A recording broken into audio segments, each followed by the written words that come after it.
Hello बच्चों, बढ़ते हैं अपने अगले कंसेप्ट वीडियो की ओर, जो कि रिफ्लेक्शन ऑफ वेव्स पर आधारित है।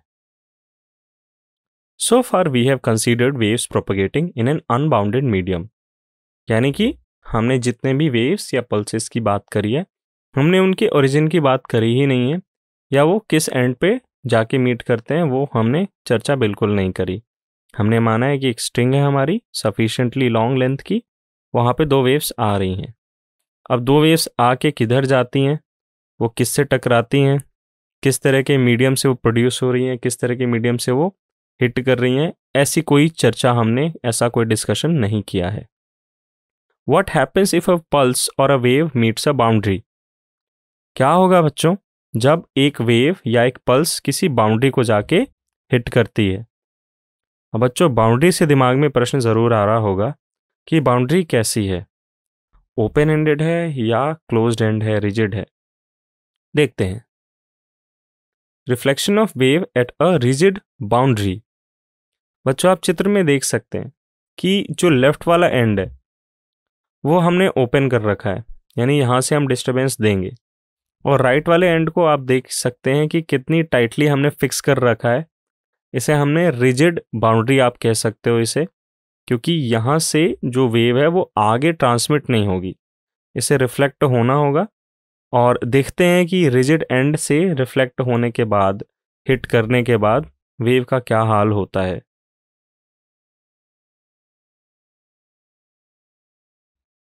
When a wave get reflected at a solid boundary, the reflected wave has the same shape as the incident pulse, but it suffers a phase change of pi or 180 degree on reflection. यानी कि जो reflected pulse होती है वो अपना shape retain करती है, उसके शेप में कोई बदलाव नहीं आता, बट जो मेजर चेंज आता है आप देख सकते हैं कि आफ्टर रिफ्लेक्शन वो फेज आउट हो जाती है, यानी कि जैसी वो आ रही थी उसकी जस्ट अपोजिट हो जाती है। एग्जैक्ट 180 डिग्री का फेज चेंज होता है रिफ्लेक्शन पर। तो बच्चों, ये याद रखने वाली बात है, जब भी कोई इंसिडेंट वेव एक रिजिड बाउंड्री को हिट करती है तो it suffers a phase change of pi or 180 degree on reflection. As the pulse arrives at the rigid end, it exerts a force on the rigid end. जैसे ही बच्चों rigid and पे आपकी wave pulse arrive होती है, तो सबसे पहले तो ये ध्यान देंगे कि वेव पल्स वो ओरिजिनेट कैसे हुई है।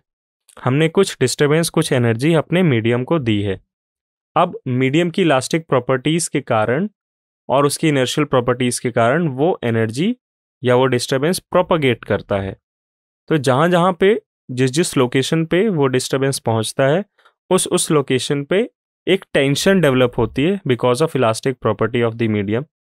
उस टेंशन की वजह से एक नेट फोर्स लगता है, और अगर आप फिगर को ध्यान से देखें तो वेव जैसे जैसे प्रोपगेट करके बाउंड्री को रीच करती है, जैसी बाउंड्री को पहुंचती है आप देख सकते हैं वेव का शेप कैसा है।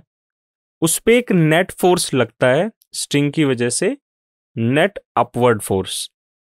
अब हम सबको पता है न्यूटन के थर्ड लॉ से हम कह सकते हैं, क्योंकि वेव का जो शेप है वो आ ही इस वजह से रहा है क्योंकि स्ट्रिंग में तनाव है, स्ट्रिंग में टेंशन है।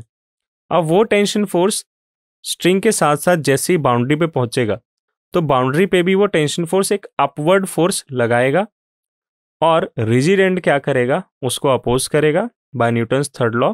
It will exert an equal and opposite force on the string, और रिजिड एंड के इस एक्शन की वजह से क्या होता है, जो रिफ्लेक्टेड पल्स होगी it will suffer a phase difference of pi, यानी कि it will become just opposite of what it was before getting reflected. If equation of incident wave is given by y is equal to a sin kx minus omega t, तो चूंकि अब इसने अपना direction of propagation तो change किया ही है reflection के बाद, तो kx प्लस ओमेगा टी हो जाएगा, साथ ही साथ इसमें पाई का एक फेज एडिशन भी होगा। तो रिफ्लेक्टेड वेव की इक्वेशन आप कुछ इस प्रकार लिख सकते हैं, y r is equal to a sine k x plus omega t plus pi. अब बात करते हैं फ्री बाउंड्री की। आप देख सकते हैं कि लेफ्ट हैंड से अगेन हमने इसे फ्री कर रखा है, यहाँ से हम डिस्टरबेंस देंगे। और राइट हैंड से आप देखें बच्चों, मैं आपको दिखाता हूँ कि ये जो एंड है बच्चों, ये हमने फ्री कर रखा है। आप देख सकते हैं कि रिंग है और ये चूंकि स्ट्रिंग टेंशन में है, ये रिंग जो है इस रॉड में it is free to move. तो आपको एक आइडिया लग गया होगा कि क्या होने वाला है यहाँ पे। Let us see. So when a wave get reflected at a free boundary, the reflected wave has the same shape and same phase as the incident pulse. यानी कि जैसे ही आपकी इंसिडेंट वेव फ्री एंड को hit करेगी, अब चूंकि free and का मतलब क्या है ये समझेंगे। फ्री एंड मतलब कि it is free from any force, it is free to move. Rigid end मतलब कि it was rigid, it was fix, it was not allowed to move. आप अगर रिकॉल करेंगे, अगर आप याद करेंगे, तो जब रिजिड एंड की हम बात कर रहे थे वहाँ पे हमने स्क्रू गेज से उस एंड को कस कर रखा था, उसको टाइट कर रखा था, मतलब द मूवमेंट और any kind of motion was totally restricted. जबकि यहाँ पे फ्री एंड है मतलब कि this end is allowed to move. तो जब भी वेव हमारी फ्री एंड को इंसिडेंट करेगी, जो फ्री एंड है वो भी अपवर्ड डिस्प्लेस, अपवर्ड या डाउनवर्ड डिस्प्लेस होगा depending upon the shape of incident pulse. अगर हम इसे एनालाइज करें तो हम समझेंगे कि इंसिडेंट वेव जैसी फ्री एंड को हिट करती है, यहाँ पे चूंकि रिजिड एंड ना होने की वजह से कोई अपोजिंग फोर्स नहीं है, तो अगेन फ्री एंड भी क्या होगा, वो आपके स्ट्रिंग के टेंशन के इन्फ्लुएंस में ऊपर तक चला जाएगा और फिर वो टेंशन वापस से उसे पुल करेगा। तो रिफ्लेक्टेड वेव अपना शेप भी चेंज नहीं करेगी, साथ ही साथ वो फेज भी चेंज नहीं करेगी। यानी कि जैसा उसने इंसिडेंट किया था बाउंड्री पे, रिफ्लेक्शन के बाद बाउंड्री से वो वैसे ही निकलेगी। So if the equation of incident wave is given by y is equal to a sin kx minus omega t, since there is no change of phase, जैसी आई थी वैसी ही लौट जाएगी हमारी रिफ्लेक्टेड वेव।